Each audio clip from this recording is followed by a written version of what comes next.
Fala aí galera, aqui quem fala com vocês é o Felipe Santos do canal Futebol de Botão. Antes de mais nada, deixa o like aí, se inscreva no canal, compartilhe o vídeo nas suas redes sociais. Eu não pude estar gravando um vídeo aqui pra vocês pelo fato, nesses últimos dias de Copa, porque eu peguei uma gripe muito forte. Ainda estou gripado, com a voz um pouco, para não dizer muito prejudicada, muito ruim, me sentindo muito mal ainda, mas eu não pude deixar de trazer aqui. Eu não vou ficar. Eu já tentei gravar o vídeo aqui umas 2 vezes, parece que não é pra mim gravar, mas eu vou gravar, sou teimoso. Mas dessa vez eu não vou falar sobre o jogo entre Croácia e Bélgica, eu já tinha falado, já tinha gravado. Só que o vídeo cortou. E aí eu tô me sentindo já muito mal, muito ofegante. E então eu vou falar só um pouco do jogo da Alemanha contra Costa Rica e Espanha e Japão, que foram os jogos de destaque do dia, tá? O que eu pude ver do jogo foi que a Alemanha entrou em campo sabendo que precisava fazer resultado, precisava fazer gols. E do outro lado tinha uma Espanha contra o Japão, que a Alemanha dependia de um resultado positivo da Espanha, não dependia só de suas próprias pernas. E o que aconteceu foi o seguinte, foi que a Alemanha começou marcando em cima, com 10 minutos fez 1 a 0. Fez 1 a 0, botou a linha no jogo, tava se classificando, porque a notícia que chegava para o mundo inteiro é que no jogo que eu não estava acompanhando até então, perdão, que foi no jogo entre Espanha e Japão, a Espanha fez 1 a 0 com Morata de cabeça e estava tudo resolvido. E antes de começar a partida, eu preciso trazer isso aqui para vocês. Quando eu olhei a tabela, eu falei: é improvável que isso aconteça, eu não acredito nisso, mas eu vou torcer para que isso aconteça. Que era a maior zebra da Copa do Mundo, Costa Rica e Japão classificados nesse grupo. Para que isso acontecesse, ambas as seleções teriam que vencer. Então, estava 1 a 0 para a Alemanha em cima da Costa Rica, e estava 1 a 0 para a Espanha em cima do Japão. A notícia que chegava para quem não estava acompanhando a partida entre Espanha e Japão era que a Espanha tocava a bola de um lado e para o outro, enquanto que a Alemanha tentava e massacrava a Costa Rica. E era questão de tempo, parecia que a Alemanha ia disparar uma goleada incrível para cima da Costa Rica, e que a Espanha estava segurando um resultado que para ela estava ótimo. Bom, antes de acabar o primeiro tempo, a Alemanha não matou o jogo. A Espanha acabou o primeiro tempo 1 a 0, tudo ótimo para a Alemanha, mas a Alemanha não matava o jogo. E aí teve um contra-ataque antes de acabar o primeiro tempo, em que o Fuller, o jogador da Costa Rica, o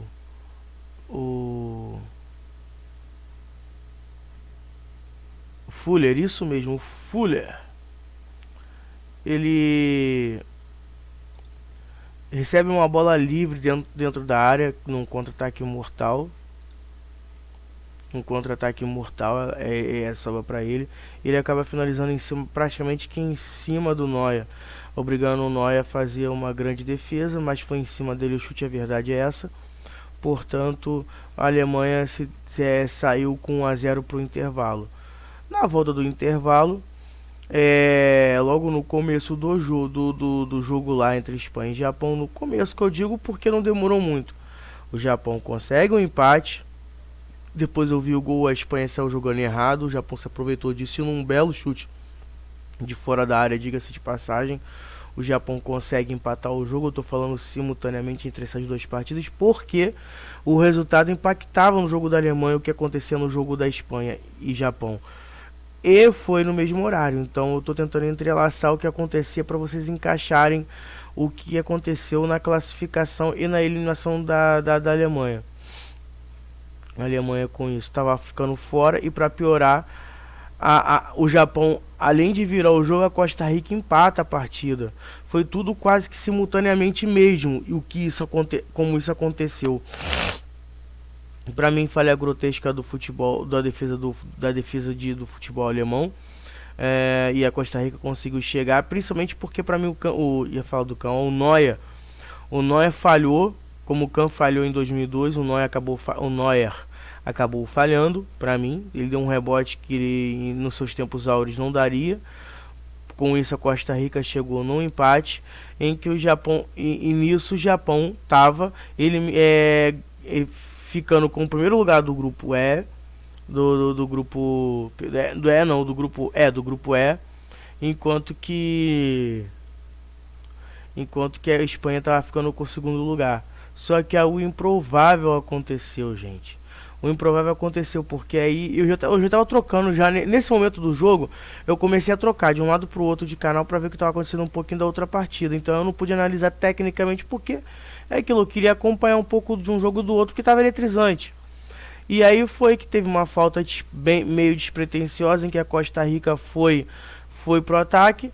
E para mim, numa nova falha defensiva da Alemanha, a Costa Rica, numa confusão danada na área, consegue virar o jogo improvavelmente.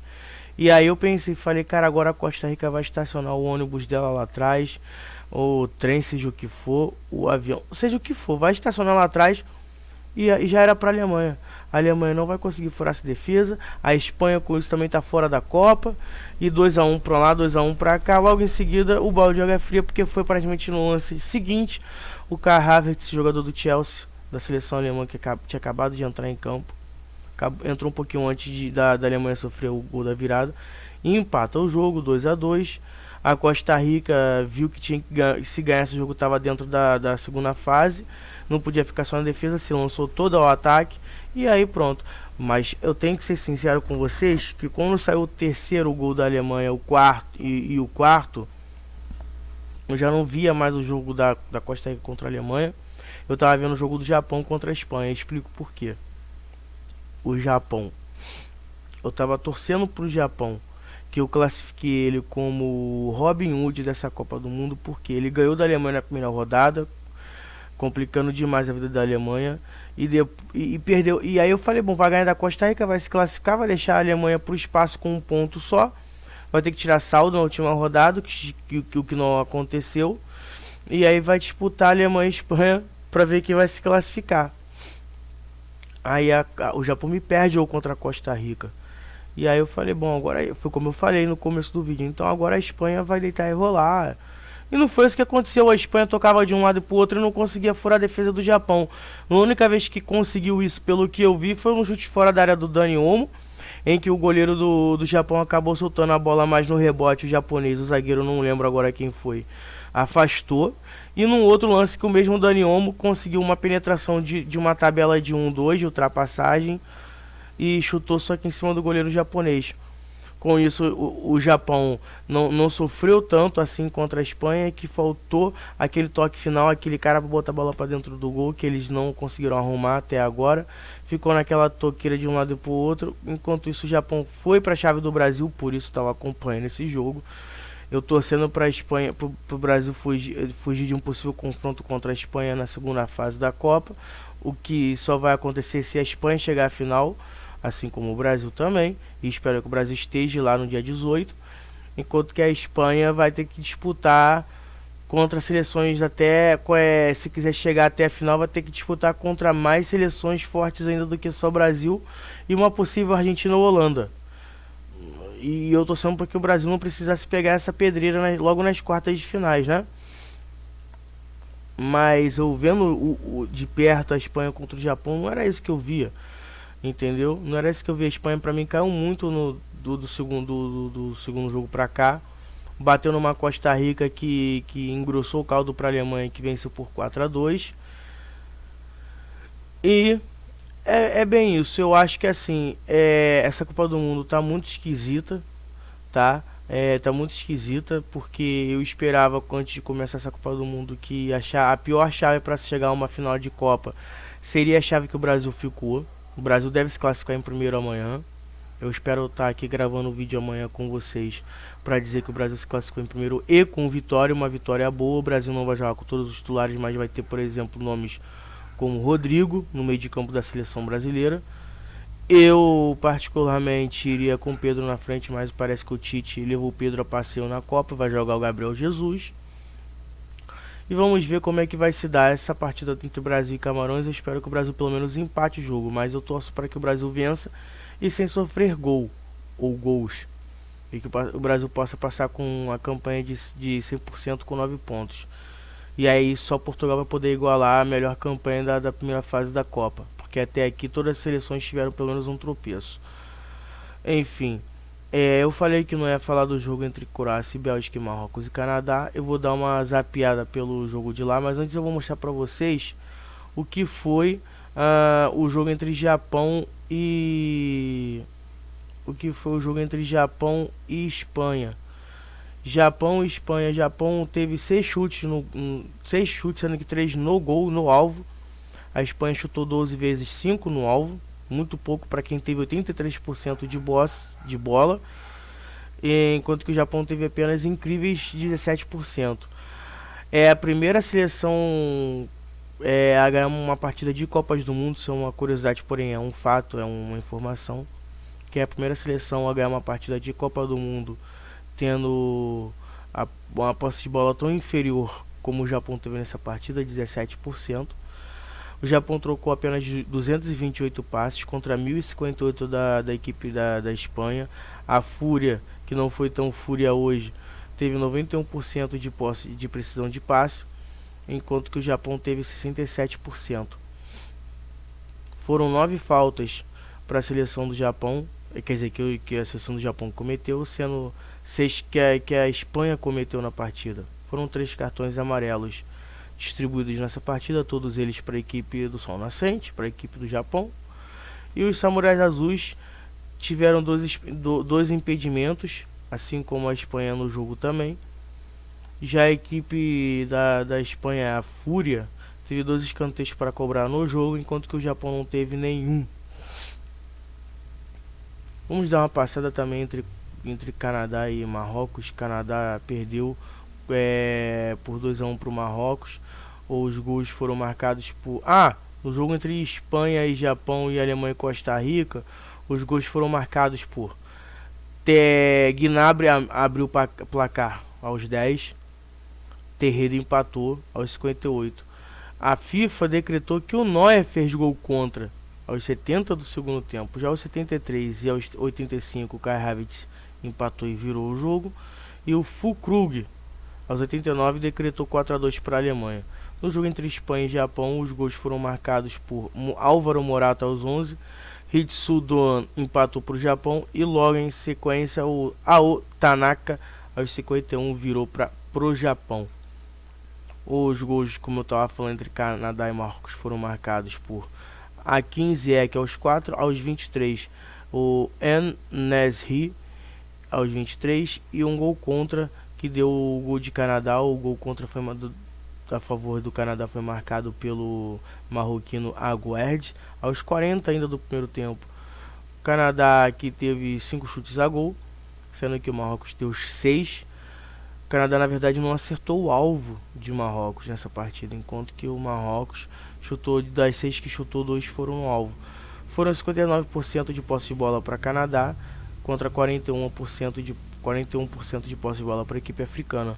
O Marrocos que joga bastante no contra-ataque.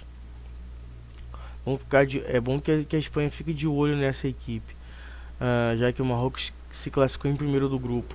524 passes trocados pela equipe do Canadá com 86% de precisão. Já o Marrocos trocou 373 passes com 79% de precisão.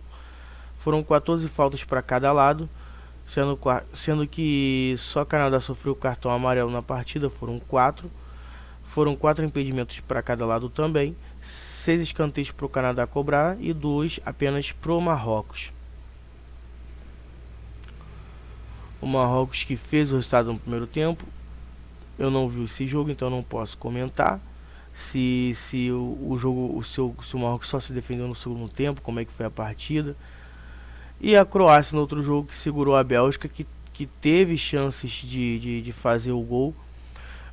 A Croácia teve 11 chutes, sendo 4 na meta da Bélgica. A Bélgica chutou 16 vezes, sendo 3 na meta da Croácia. A Croácia teve 48% de posse de bola, com 554 passes trocados e 85% de precisão nos passes. E já a Bélgica teve 52% de posse de bola, com 593 passes, sendo 87% com precisão neles, nos passes. Foram 7 faltas que a Croácia cometeu e 9 a Bélgica. Com um cartão amarelo apenas no jogo, que foi para a seleção da Bélgica. 4 impedimentos no jogo, todos eles para a equipe da Croácia. Escanteios foram 2 para a equipe da Croácia e 4 para a equipe da Bélgica. A Bélgica que não atuou nada bem na primeira etapa, não conseguiu dar uma finalização ao gol da Croácia. Chutou no gol, mas não teve finalização no alvo, que isso que eu quero dizer, tá? No alvo. Enquanto que a Croácia dominou o meio de campo, essa partida eu pude assistir. A Croácia dominou a partida no primeiro tempo, dominou o meio de campo belga. O De Bruyne não estava acertando nada que tentava fazer, inclusive chute de média distância que estava para fora. E aí, logo no começo da partida, é verdade, a Croácia teve um pênalti a favor, que depois foi desconsiderado, porque a arbitragem pegou um impedimento em que, na minha opinião, estava na mesma linha. Esse negócio de impedimento, ombro pra cá, ombro pra lá, eu acho que tem que mudar um pouquinho essa regra, porque tá muito complicado de se entender quando é, quando não é. Eles marcam ali, isso e aquilo, é muito ajuste, sabe? Pra mim tava na mesma linha, eu marcaria o pênalti, e aí acabou que foi desmarcado. Tá, eu respeito a decisão de campo e tudo mais, ou a decisão do VAR, mas eu teria mantido a minha decisão de campo. Com isso, o jogo terminou 0 a 0. A Croácia ainda conseguiu com umas finalizações no primeiro tempo que não levaram perigo ao gol do Courtois. E aí no intervalo o técnico da Bélgica já viu com o Lukaku. O Lukaku que não de imediatamente conseguiu fazer alguma coisa dentro de campo, porque a Croácia comandava o meio de campo. Só da metade para o final do jogo, em que a Croácia nitidamente cansou dentro de campo, começou só a se defender, porque o empate também era negócio para eles. Eles se classificavam com o empate. A Bélgica acabou que perdeu 3 grandes oportunidades no mínimo com o próprio Lukaku. O De Bruyne começou a achar passes esporádicos do meio para frente no campo de ataque para a Bélgica, mas o Lukaku perdeu muitos gols, perdeu um caminhão de gols ao meu ver. Foram 3 oportunidades claras, todas para ele, principalmente no chute que ele deu na trave, em que a bola sobrou livre para ele e o goleiro já batido, era só acertar o alvo, o gol, e ele acertou o alvo da trave. E aí acabou que o empate em 0 a 0 eliminou a Bélgica na primeira fase da Copa do Mundo. Deu-se adeus a uma incrível geração belga que já estava envelhecida, é verdade, e não estava jogando bem já fazia algum tempo, é verdade. A prova disso é que o Hazard foi para uma Copa do Mundo onde ele já era banco no Real Madrid. É banco no Real Madrid. O Real Madrid deve se livrar desse jogador daqui ou nessa temporada ou na próxima. Não deve continuar na equipe merengue. Ele já não vinha atuando. Dessa seleção belga, os únicos que se salvam, na minha opinião, pela grife ou pela Copa que fez, ou pela que não fez, mas pela grife, o Courtois, que continua sendo um bom goleiro, apesar das falhas no jogo contra Marrocos, e o Kevin De Bruyne, mas que já tem uma certa idade. De resto, nem o Lukaku para mim se salva, principalmente com os gols que ele perdeu hoje. Então é isso, galera. O vídeo foi um pouquinho mais curto, só vou passar para vocês como é que ficou o grupo E e o grupo F. Japão em primeiro com 6 pontos, acreditem se quiserem, mas é isso. Espanha em segundo com 4 pontos. Alemanha eliminada com 4 em terceiro, e a Costa Rica em último com apenas 3 pontos. Já no grupo da Croácia, Marrocos passou em primeiro com 7 pontos, Croácia em segundo com 5, e Bélgica eliminada com 4 em terceiro. Canadá deu as mãos à Bélgica na última colocação com nenhum ponto. Valeu, galera, eu vou ficando por aqui. Deu quase 20 minutos de vídeo. Eu não vou ficar mais porque realmente pra mim deu. Eu tô muito ruim ainda por causa da gripe. Valeu, até mais e fui. Grandes zebras.